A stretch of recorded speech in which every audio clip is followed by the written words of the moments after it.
What's up, guys? Zenari here, and today I'm going to be talking about my recent list for FELTYROSA.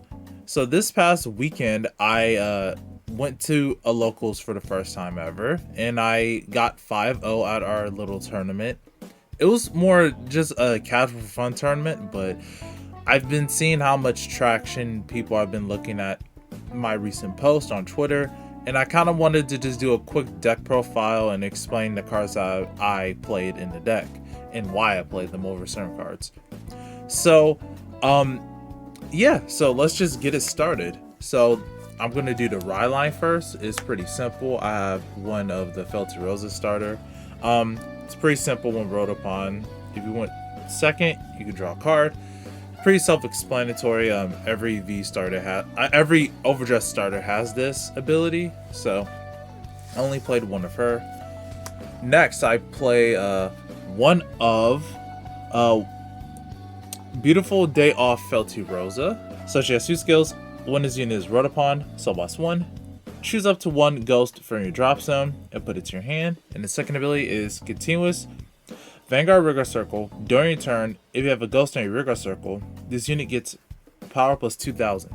So, I guess I'll explain now. A lot of people are wondering why I wasn't running Wallista or some other grade 1. There's a few reasons. For this, my build is not focused on using Eleanor, the Soul Blasting 2 girl that gets 15,000 power, plays herself on top of the deck. For my build, I went for a more aggro version, basically calling cards early game, since the first effect kind of like prevents you from losing those rear guards, so you can just call from the drop zone anyway. And our triple R also calls from drop zone. You can just regain those cards you lost from the early game, and you net hand advantage that way, and resources. So that's why I played the grade 1. Since I usually like to rush if I'm going second, just to push pressure out, because FELTYROSA is just 8k. Sometimes you can have a booster behind her, make her 18k for a perfect number. And it usually works, because most of the time my opponent just says no guard anyway. Because a simple like trigger can hit over if they guard it with like 10k worth of shield. So it matters a lot to me that you kind of want to rush with this deck early, sort of, since you could just net back those cards anyway. Since, like I said, you could just call from the drop zone. So that's why I'm running the grade 1 FELTYROSA. Next, the important grade 2 of the deck, of the Rye line, is Talent of Enjoyment FELTYROSA. So she has two abilities. Auto, when this unit is rolled upon, reveal a normal ghost unit from your hand and put it at the top of your deck. Choose a ghost card. Choose a ghost from your drop zone and put it to your hand. Sorry. And continuous Vanguard Rear Circle. During your turn, if you have 3 more ghosts on your rear guard circle, this unit gets 5,000 power. So the first ability allows you to set up for your first FELTYROSA drive check, which I will talk about the other cards and why that's important in the deck. Again, I run this over the Wallista line because I'm able to aggro early. Calling 3 ghosts isn't as bad since I run a hefty amount of draw triggers, so I'll be able to recoup that advantage. Plus, just pushing out cards early while FELTYROSA is 15k makes it so that like Felty by herself is a 10k guard with a shield. So most of the time, if I had to aggro early, my opponent would have to check a defensive, which I think only one round that happened. But even so, I was still able to like force her to commit cards out of her hand. So that's how I run the Felty line over just the Wallista line. As well as being able to retrieve a ghost is not limited to just normal units. It's just limited to the race. So I'm able to get back my critical triggers or heal triggers that I have to discard, or any other ghosts that I need that I've discarded for the line. Lastly, the main boss of the deck is Rano of Evertine Moon FELTYROSA. So auto, when your dry check reveals a ghost normal unit, you may call that unit to open front row. If you called, Cameras 1, and this unit gets dry +1 to the end of that battle. Perform an additional dry check for this battle. you will perform an additional drive check, even if it is the final drive check. So this card is okay. Like, it's very dependent on you getting ghosts in your normal drive check.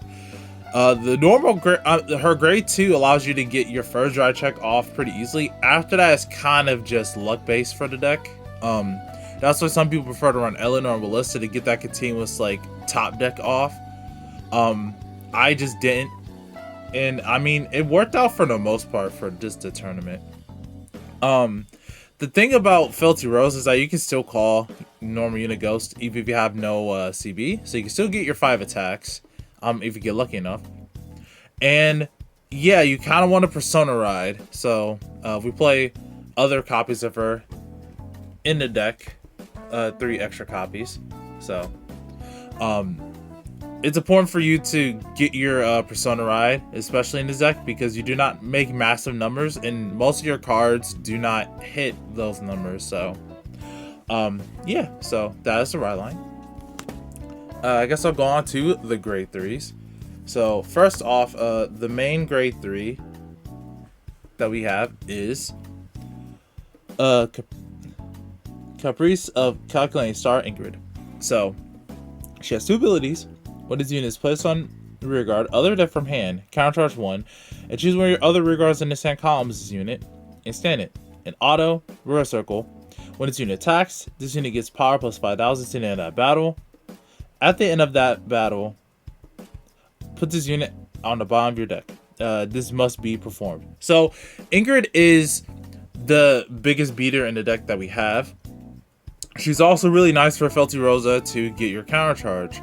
And throughout my the tournament, I fought prison twice, and I was able to put one in my first game. I was able to put Ingrid in the prison and essentially just call her out early game and get that counter charge. Able to put her back in the deck, so that was nice. I think Ingrid is not the most important card of this deck. She is really good at making solid numbers, but I think the triple R that we got from set 2, Lean, is more important than her. But I still recommend running her as a max of 4 copies because she is a very good rearguard in the deck, and she's kind of what makes FELTYROSA gets more drive checks and for you to be able to counter charge. Last for the grade 1s, I only ran 1 of Selfie Practice and Elise. So she has 1 ability, auto rearguard circle. At the end of the battle that this unit attacked while boosted, put this unit into your soul. Choose one of your rear guards and it gets 5,000 power to the end of turn. So I would like to play more copies of this, but I just didn't have enough space. She's good just to increase your soul count as well as clear herself from the board. However, she's only 12k, so she doesn't make the best numbers. She only came up once, but I don't think that decided the factor of that match. So most of the time, I've never seen her. I might cut this for a different card. But she's still nice to have because you're able to give power to your restander or just another ghost, or you can even give it to your back row center regard. So just to make FELTYROSA more powerful. Next to the grade 2s, the bread and butter of this deck and what makes FELTYROSA actually pretty competent. Cannon of Overlaid Spinning Dailin. So she has 2 abilities. Auto, when this unit is placed on rearguard circle, if you have Rano of Evertime Moon FELTYROSA, which is a grade 3, is on your Vanguard circle. Cost Soul Blast 1. Choose a normal unit ghost, not named herself, from your drop zone and call it to open rearguard circle. In auto, at the end of the battle that this unit attacked, with this unit at the bottom of your deck, must be performed. So this card is really strong because she allows you to get a ghost from drop zone, which is very valuable. Like I said, I like to rush in this deck, and I could call cards that have been like retired or attacked into. So it saves me a card in hand, and it saves me cards in hand if my opponent decides to attack my rear guards. And also she allows me to open up more plays for drawing and countercharging if I discard an Ingrid, which I don't think I've ever done. Well, I've done 1 game, but it's there if you want the option to.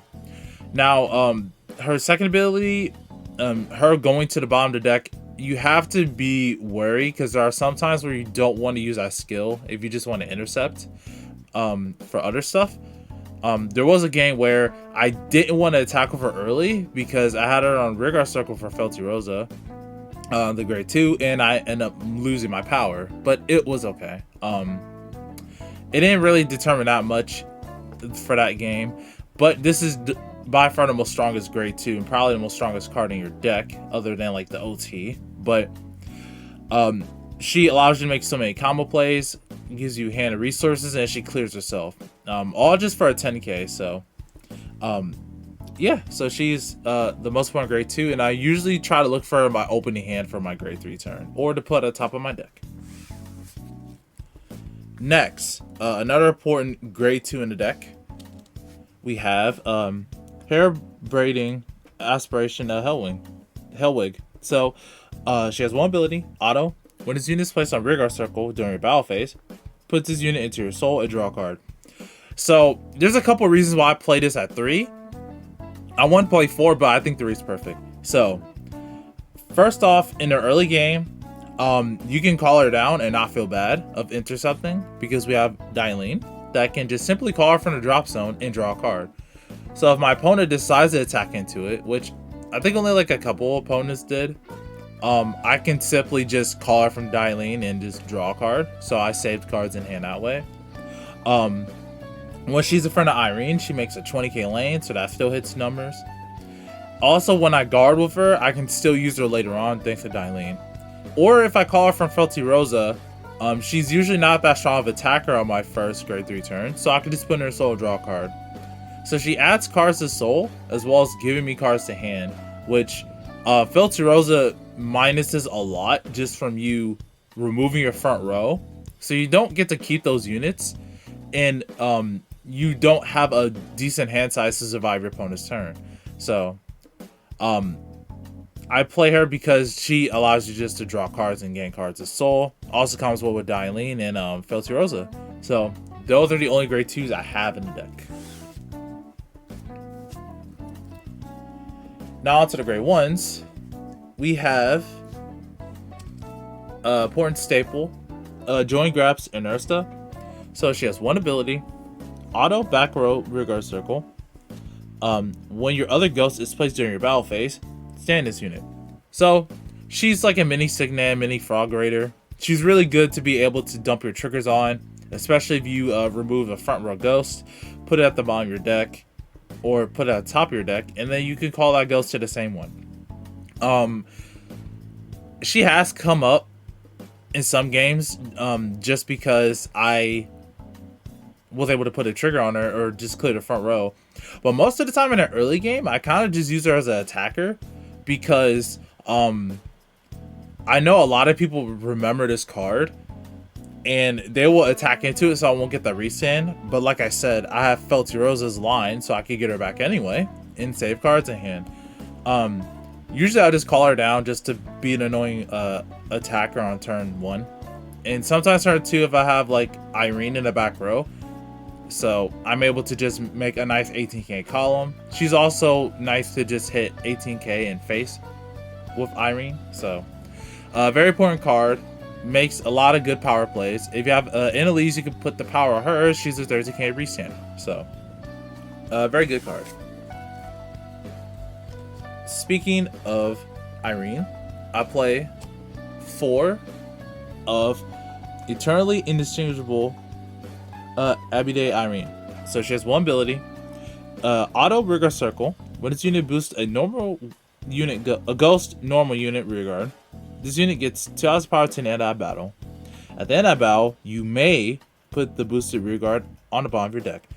Irene is really strong, I feel. Like, I've realized throughout like most of my testing or just playing with her, she does so much for the deck. The fact that she's a 10k booster makes, like I said, your 8Ks and your 10Ks actually hit a decent number early game. So, like I said, I wouldn't really call her to the front row because she's better as a booster. I would just call like Hellwing or Inersta to make those nice numbers early game. I guess a grade 2 Hellwing with her is 20k. Grade 1, Uneartha in her is 18k. That's really strong early game. And the fact that you say you may put it to the bottom of your deck means you could just leave it and your opponent might attack into it. Or like Hellwig, you use it as an intercept, which I've done multiple times. So she's a really good double R. And if you don't have it, I think you should get it. Same as Dylene. These are probably the strongest cards in your deck. And yeah, like most often than not, if I was calling Ingrid, I would call her in the column with Irene, just because they make a 28k lane. With a trigger that's 38k, that's a lot of power. And usually I'll attack with Ingrid in this column because it just hits a nice number of 28k. So sometimes I'll get the power to this instead of Uneartha because she hits higher numbers if I get an Ingrid. So lastly, a tech option in my opinion, this could be any card you want, but I played 3 full suites Angeloma. So she has 1 ability, auto, back row, rear guard. Once a turn, other unit is placed on rear guard circle during your battle phase. Soul Blast 2 to draw a card. So this is more of, I realized that FELTYROSA always hit like weak numbers. So I will call her usually behind FELTYROSA. 19k is not the best lane, but it's a number, it's 18. And there's no difference between like an 8k and a 6k because they're both hit the same number, I guess. Yeah, they both hit the same number because you would hit 21 and this would just hit 19. Still a 10k guard with a shield. And usually enough, when I have enough soul on my turn 3, just thanks to Hellwing from being called, or just putting cards into soul from riding and stuff, and persona riding, I'm actually able to use this skill. So sometimes I'll empty out my soul on my first grade 3 turn just to build up a hand, and I'll usually search persona or just cards I can guard with. Now she does not make the greatest lanes of Rigor Circle, but she's still a good card for you to plus in your hand to increase, so you can recoup from your early game. You can either call her early game behind the Vanguard circle, behind FELTYROSA, just to have that condition of ghosts, which I will often just use her to discard for ride. And there was one game I just called her for Dylene just to have a booster for FELTYROSA. So this could be any other card you want. But I just like Angeloma just because she draws a card and she's pretty cute. Lastly, we have Sanctitude. Sanctitude basically acts as a 1-of Sentinel in your deck. If your opponent has triple drive, which this mattered, when this unit is, you can play this ability while paying a cost, which is to discard a card from your hand. If your Vanguard is grade 3 or less, choose one of your units, and it cannot be hit to the end of battle. Remove this card. So Sanctitude helped me against a prison matchup to just basically 1-card guard, Pure Light. You could make this into Judith, but I think Sanctitude is better just because of how we're getting Stridex, and it's just a nice card to have. Lastly, this is unoptimal. I just play 3 of the normal lyrical PGs. This should be Judith because she has the Ghost Race, and that's very important, but I did not pick up Judith. So basically they have the Sentinel ability, and when this unit is put on Guardian Circle, choose one of your units, and it cannot be hit to the end of that battle. If your hand has 2 more cards, choose a card from your hand and discard it. So yeah, you want Judith. I'll show an image of what Judith looks like. You want to have the ghost name because sometimes if you want to discard a PG, you can retrieve it, or any other card in the future is like, yeah, you get a ghost from your drop zone, and just add it to hand. You want Judith because she's a ghost. So don't be me, do not play these cards, just get Judith. She's cheap. Lastly, for the triggers, which is probably the spiciest part. First, we run 1 over trigger. Basically, when you drive check it, all your regards during the entire fight, you get 10,000 power. This matter. Okay, one of my games, I checked this on turn 1, which I felt bad. Then in my other games, I checked this late in the game, not as like a 6 damage heal, but I checked it late enough where in my next turn I was able to win just because I had more power. So I will say like half of my games were determined by over trigger. I know one of them was, But and usually in the games where I did check the over trigger, my opponent also checked it, so I think it was like a fair match, in my opinion. So yeah, I just run this one because this kind of has like the soul thing going on in the demon aspect. So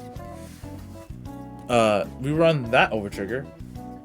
So of course we play 4 heals, but I'm playing the ghost heal, of course, because you're able to just retrieve it from drop zone, which I did a couple of times, just because I wanted more shield value if my opponent was going first.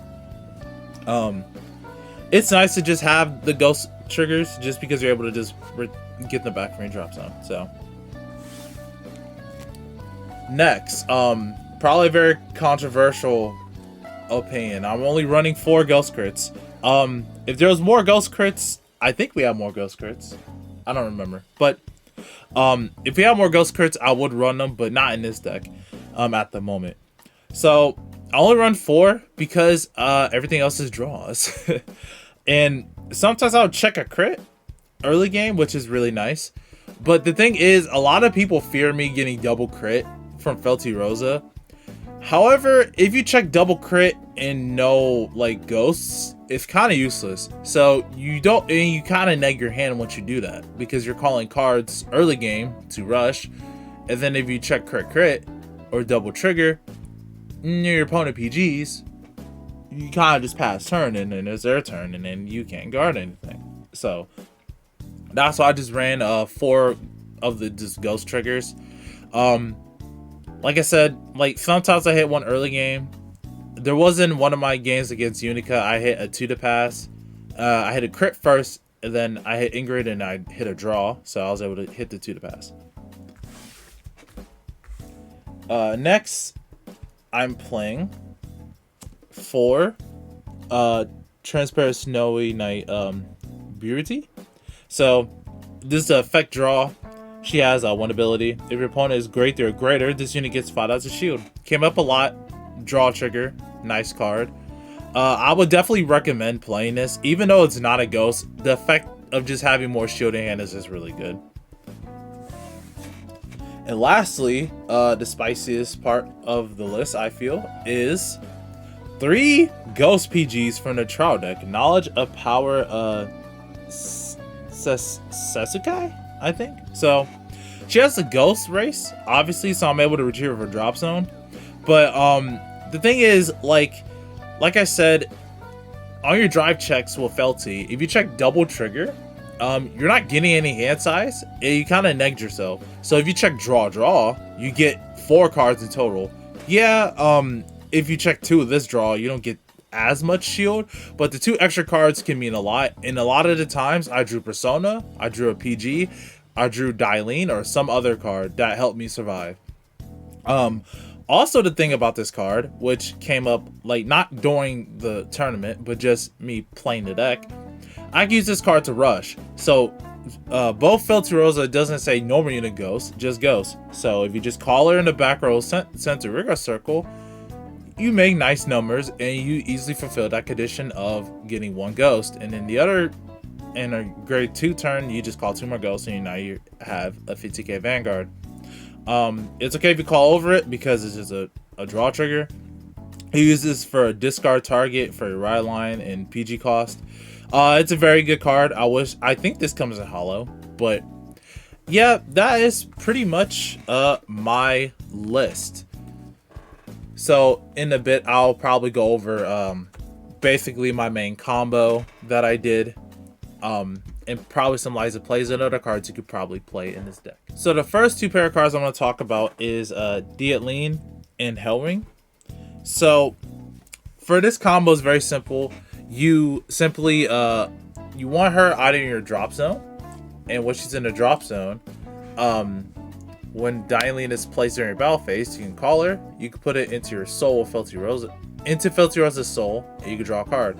So your drive check turns into a card in hand, and you can get another drive check thanks to FELTYROSA in her effect. So this is what I mainly did to gain hand advantage, along with Angelama, to get more cards in hand.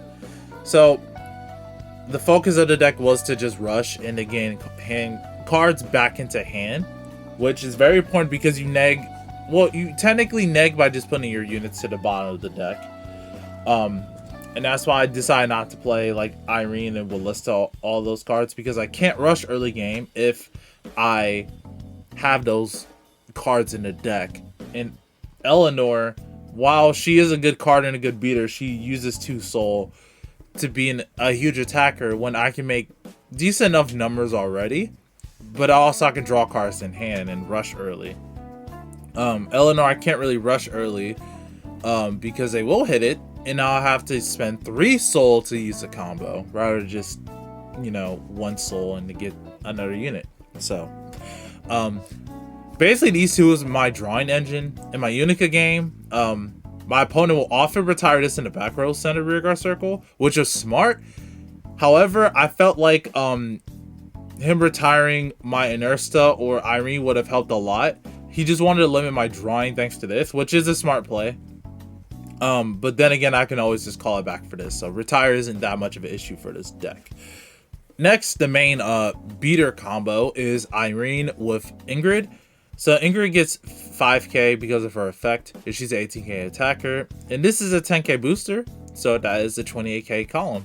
And that requires at least 20k shield from an opponent, which is really strong. So like I said, Ingrid is a very good card just to be a beater, to counter charge. And she also stands the rearguard in the back row when she's called. So she makes Irene restand as a 10k booster, or if you put triggers on her for even greater. That's why sometimes I'll often, if I have 2 Irenes, I'll just put a trigger on it. And if I get Ingrid, this is even a better lane because this is 38k. And draw triggers help because if I do call a ghost, that lane is even huge. Sometimes crits are kind of wasted because you don't have a front row and your opponent PG'd, so just hit a draw instead. And fronts are kind of useless because you have no front row rearguard circle to use to put triggers on the ghost. So, but Irene overall is a very good card.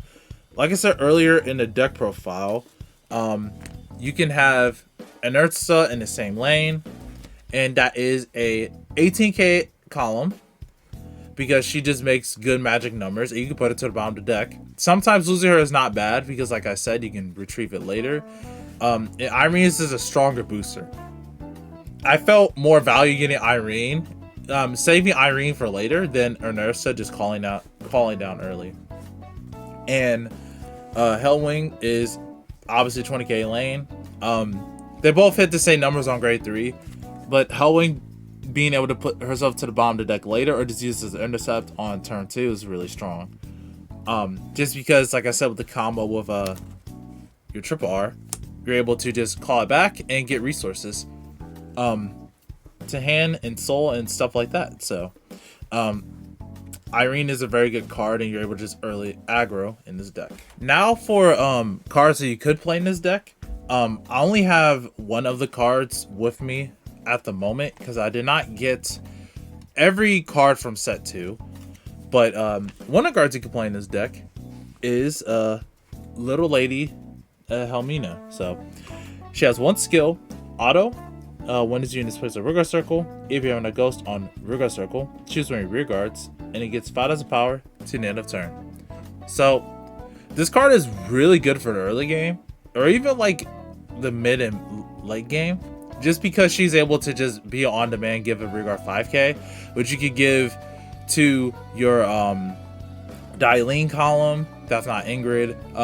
You could give it to your Inersta, so she's 13k booster twice, and just able to make your rearguards hit for higher numbers, which probably does matter a lot in this deck since you don't hit the greatest numbers other than Irene and Ingrid. So the only reason why I didn't run her is because I'd rather have more soul to draw, as well as she's another card I cannot remove herself. If I call her early game in the front, like in the front row, just to be an attack or a poke, I need to either, well, they will need to either swing into her, or I need Irene to put it at the bottom of the deck, which I felt like that was putting too much of a cost on Irene's dependency, and I didn't want the deck to be that piece dependent. So I decided not to run her. Angelama is just a card that I can just discard it. This card is very good just to be able to provide that early game aggression. So if you want to be even more aggro and just drop all the draw triggers and stuff, you can run her. She's even good if you call her, because you're able to call her from FELTYROSA and give the Unearthsta an extra 5k power, and you're able to hit better numbers. So another card you can play in this deck is Wrath Embrace Bianta. So she has one ability, auto Rigor Circle once a turn, where your other ghost is placed on another Rigor Circle in its hand column as its unit. Choose a card with FELTYROSA in its card name from your drop zone and put it to your soul. So if you want to use more Soul Blast and to be able to create more advantage, you can possibly play this card. The issue is that she doesn't clear the front row, so you need more cards that will clear it. So either you will have to drop like Hellwig or something for it, and I didn't think it was like necessary to have that much soul, because I'm able to just regain soul from Persona riding. Hellwig pretty much refunds the cost of dealing, etc. for next turn. And on the turns where I use Angelama, I feel like it was fine to just empty out my soul, because I needed the extra draw rather than saving it for like more of that combo draw. So that's also another option you can run in this deck. And like I said in my deck profile, please run Judith. Don't be me and not run Judith. The card is very important because she has the ghost name. Okay. Tips for playing this deck. It's okay to discard your main combo players like Ingrid and Dylene, because you're able to retrieve them. Do not be afraid to call your important units like your Restanders or your Irenes in an early game, because like I said, this deck kind of focuses on aggroing your opponent out in the early game, just trying to push for numbers, because the higher damage that they're at, the more threatening your drive checks will be. And also, since they're at higher damage, they will want to commit a PG more, and you will draw triggers, and if they have Vanguard in early game, you'll be able to create that gap of advantage. So you have to manage your soul well in this deck. You have to know like what cards you kind of want. Sometimes you have to take unnecessary damage just to get that tempo play on your turn 3 with Dylene, just because you're able to net so much advantage from these two cards, just to get her Angelama as well. Yeah, don't be afraid to like sometimes call your triggers down to push face. Sometimes I will only really call like the draw. In this case, I wouldn't call like a heal or a crit, because I can't return them back to hand unless they was in the front row and they attacked into them. But yeah, you kind of need to find your Persona ride in this deck, because this deck does not make numbers. But most of my games, I often Persona rode, because I was able to either draw into it, because I didn't want to draw into it. There were some games where I wanted to find more cards to call down, but I just drew FELTYROSA instead. Like I said, you could draw into it from Angelama, Hellwig, and just draw triggers, because you run 7 of them in this deck. Well, technically 8 because of the over trigger, but yeah. This deck, it's fun in my opinion. I do not think it's competitive at all. I'm very fortunate to be able to win all the games I did in the little tournament that I did. And since FELTYROSA is getting her new support on Tuesday, I thought it would be on theme just to do a deck profile on it. So if you guys enjoyed this deck profile, leave a like, comment, subscribe. And yeah, I will be soon I will be doing a Celestial reveal video and talking about that. And I'll be doing a reveal for FELTYROSA as well, just a reaction to it. So I'm Zenarion, and I'm signing off.